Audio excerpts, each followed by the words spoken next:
Labas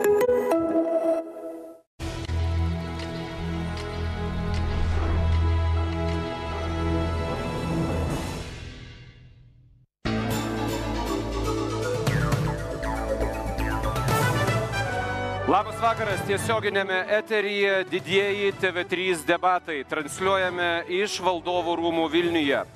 Pristatau kandidatus į prezidentus. Burtai lėmė, kad jie stovi būtent tokia tvarka. Eduardas Vaitkus. Sveiki. Remigijus Žemaitaitis. Gerą vakarą. Andrius Mazuronis. Dainius Žalimas. Labas vakaras. Ignas Vėgėlė. Labas vakaras. Giedrimas Jeglinskas. Labas vakaras. Gitanas Nausėda. Labas vakaras. Ingrida Šimonytė.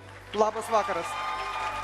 Šios debatus organizuoja ir finansuoja TV3 televizija. Visi kandidatai turės lygias galimybės išsakyti savo idėjas. Klausimus rengia šių debatų vedėjas bei portalo TV3 LT skaitytojai.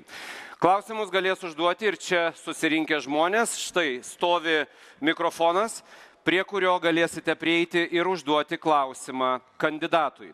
TV3 televizijos reklamų metu debatai tęsis, juos transliuos portalas TV3 LT. Šių debatų tikslas – išsiaiškinti ar atskleisti kandidatų vertybės, įsitikinimus, kompetenciją.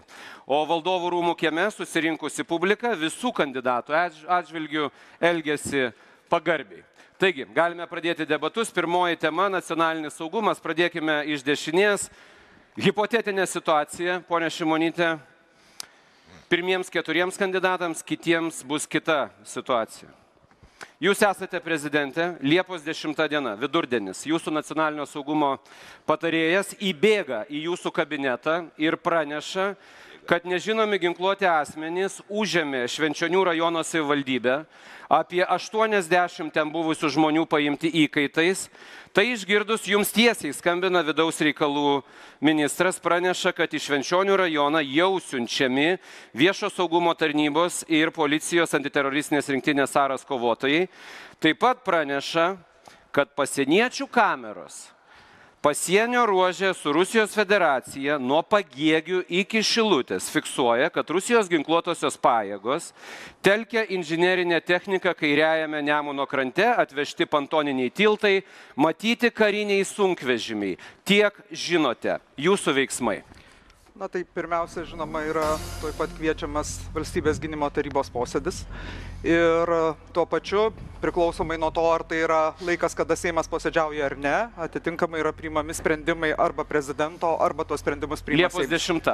Liepos 10 gali Seimas posėdžiauti. Čia nėra nebuvęs Lietuvoje dalykas. Bet tarkim, kad jeigu Seimas dirba taip, kaip visada, tai yra birželio 30 sesija yra pasibaigusi, tai tuomet tą sprendimą priima prezidentas ir šaukia Seimą. Kokį sprendimą? Dėl karinės padėties įvedimo. Dėl karinės padėties įvedimo. Pone Nausėda.